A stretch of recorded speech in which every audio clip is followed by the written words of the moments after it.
Hello guys, welcome back to another video, and we all enjoyed the international break. Thought it played particularly well, and it got me thinking, how does this Scotland side compare to the other Scotland sides that I've seen? So I was thinking, and I thought, why not do my best 11 since 1998, because that's roughly when I started watching Scotland around about. I think the first game I really remember was when Don Hutchinson scored at Wembley. That's the first game I remember sitting watching with my dad. So right at the start of the failure is when I started, but it got me thinking, what is the best Scottish 11 that I can remember seeing? So let's do it. We'll start off with the formation. I'm going to go with a 4-2-3-1. So we'll get on to the goalkeeper. In goal, I know a lot of you will say Alan McGregor. You can certainly argue that he's had a great club career. I just don't think in a Scotland jersey he did enough, and he certainly cannot get in front of this man for me after his exploits in Serbia. I've got to put David Marshall in goals. Is it just for that penalty save alone? Probably. I mean, it probably gave us the best moment that we've ever had as Scotland fans, most people my age. So he got the monkey off our back, and he basically took us to the Euros with that save, so I think he deserves a spot in the team. Now that's no disrespect to Alan McGregor. I think Alan McGregor is an absolute fantastic goalkeeper, but as I say, his Scotland career, it ended a wee bit sourly, didn't it? So I don't know if I can really put him in. And Craig Gordon, Craig Gordon I mentioned as well, he was fantastic under the campaigns where we had Walter Smith and Alex McLeish as manager for Euro 2008. So they two are definitely worth a mention, but I've got to give it to David Marshall just because, as I say, that save in Serbia is taking us to the Euros. So now we're on to the defenders, and I'll start off with my right back. This is a position where we've been struggling in recent times. I still think personally, player from my own club, Stephen O'Donnell, has done okay in a Scotland jersey.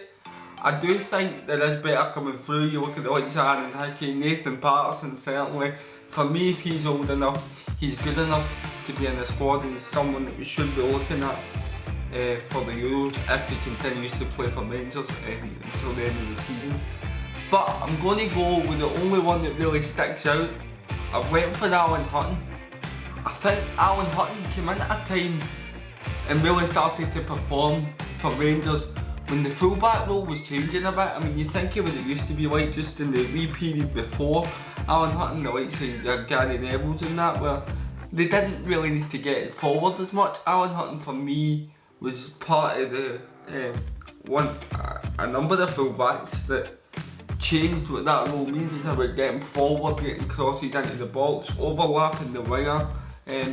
Really good at that. And I remember, I think it was the 2006-07 season for Rangers, he really shone in that team, and that got him a move to Tottenham. So that showed you just how well he was doing at the time. And yeah, he gets in at right back. On to right centre half now. It's another position that's been a wee bit of a poison chalice for Scotland. We've not had too many. I know before my time, Colin Henry was a stalwart for us at the back. And I was racking through my brain, what centre backs could I put? I thought Gary Caldwell, I was about to put him in. And then I remembered this man, Davy Weir, over 60 caps for the country. I think Davy Weir has been absolutely fantastic. He was a big part of the Walter Smith side as well.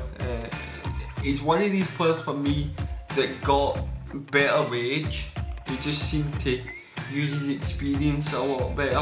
He would put himself in positions, he wasn't the fastest, but he would put himself in positions where he wouldn't get done for pace, and he was really wise up here. So Davy Weir gets in. I've actually got a story about Davy Weir. We were coming back from an Everton game at one point, and he actually bought me a KFC because they weren't accepting Scottish notes at the time. And Davy Weir was buying my dad in the queue, so that's not why he gets in the team, by the way. It's just a wee tidbit on top of why I put him in. So Davy Weir in the right centre back. Left centre back. Now, this is a debate that's raging between Scotland fans at the moment. How do we get Tierney and Robertson into the same team? And I had the same dilemma when doing this. And as much as I would play Kieran Tierney at left back if I was the manager, I can only put him in this team where I've seen him, so I've stuck him in at left centre back. I just think he's honestly world class.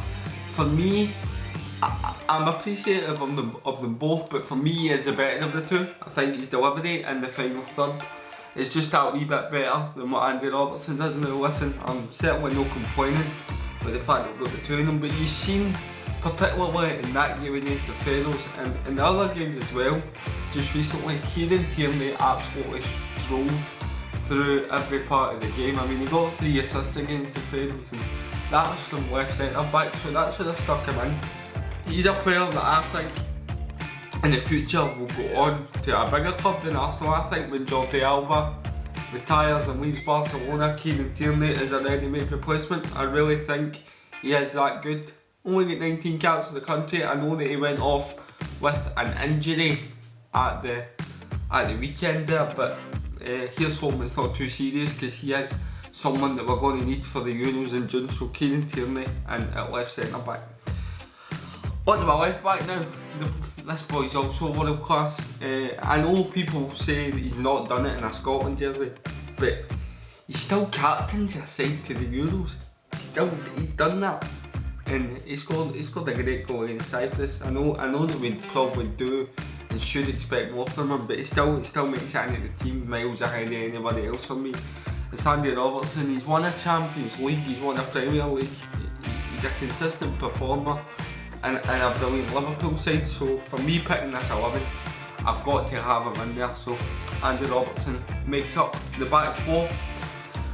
On to the two sitting midfielders now, and I'm about to contradict myself a wee bit, because I said that I couldn't pick Alan McGregor because of the way his Scotland career ended, and this guy's career ended the exact same way, with the whole dispute with the fingers and things to the press. But for me, the reason that he makes it is because I've got more memories of him performing in a Scotland jersey, if you like. So I put Barry Ferguson in the team. Now, Scott Brown's really unlucky to miss out, because I think Scott Brown's somebody that brings his club form into the international scene, but I just think Barry Ferguson just tips it for me, because I remember his goal against Italy, really, that almost got us to the Euros.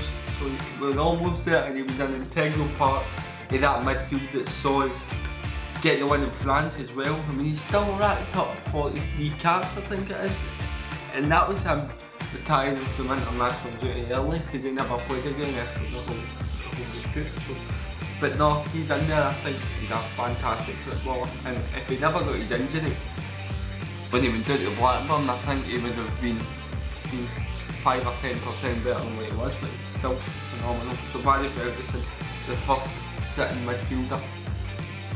Beside him, people will probably be like, this is another guy that never did it in a Scotland jersey as much as he should have. As much as I disagree, I think he scored vital goals at vital points for us, and I'm not just saying that because of my mate. I've put Darren Fletcher in the squad. He captained the country, over 50 caps. He was just brilliant for me. He scored important goals against the Czech Republic. He also scored against Lithuania in the qualifiers, which I believe got us to a playoff at the point against the Netherlands, and then he set up the goal against the Netherlands in the playoff as well. So in the big moments, that's when I think Fletcher was Shaun, and I think that's reflective in his career at Man United as well. Alex Ferguson always trusted him in the big games. He was certainly a player for the big occasion, and if I'm naming a Scotland squad, I want him there. So he would probably be the captain of the team as well. Darren Fletcher beside Barry Ferguson. I think that's a great two, honestly, especially when you see who's in front of them. And let's get on to that. We'll start with, I'm playing like a right attacking mid, left attacking mid, and a cam. So we'll start with the right attacking mid. Shaun Maloney I've went for. Now, I racked through this. I went to Ketchianya, Robert Snodgrass, James Forrest, but then I remembered how pivotal a player Shaun Maloney was for us in the striking campaign where we had Ireland and Poland in the group. He practically carried that team that campaign, scored away at Ireland, scored away at Poland, And the goal against Ireland at Celtic Park is probably one of my favourite Scotland goals ever. I remember being there with my cousin that night and he actually leapt over my wheelchair. He jumped over my head and landed in front of me. What an atmosphere it was that night. I think there's an argument that Celtic Park and Ibrox should be used as a national stadium. I just feel there's something a bit lost at Hampden with how far away you are for the pitch and stuff, but no, what a night that was. So yeah, just for these performances and that campaign alone, Shaun Maloney makes it into this team for me. We'll now move on to the left hand side, and I don't think there's any surprise here. James McFadden, he's straight in the team. The amount of iconic goals that Faddy scored, that at games, Scotland would be playing poor, but you just knew that Faddy had a moment of magic in him, he could make something happen. And that was reflective in the kind of goals that he scored, the think he scores against France. That's the one that's always talked about. But I remember these one against Macedonia where he dribbled by 3 players and then rounded the goalkeeper before slotting it into an empty net. To me, it's not as important a goal, but it's a better goal for me, just the finesse and the class that he showed before scoring it. And obviously the games against Ukraine, Lithuania. 15 goals for the country and 48 caps, so aye, Faddy was straight in there at left attacking mid. Now in at centre attacking mid, gotta have this boy in it.